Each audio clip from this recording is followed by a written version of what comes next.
Hello, how to wire the radio camera detector with the output board.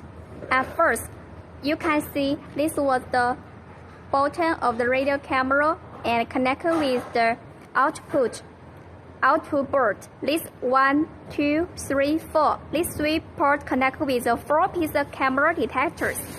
And the PC or NVR port, you can connect with the PC port connected with the computer, and this connect with the NVR.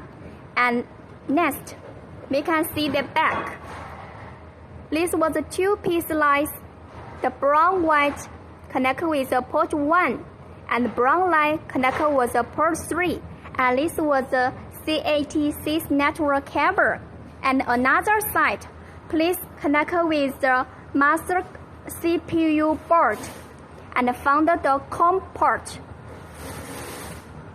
Then I can come back to the power supplies, and these 2 lines connect. This black line connect with the negative, and the red one connect with the positive. Please attention, the voltage was 24 to 42.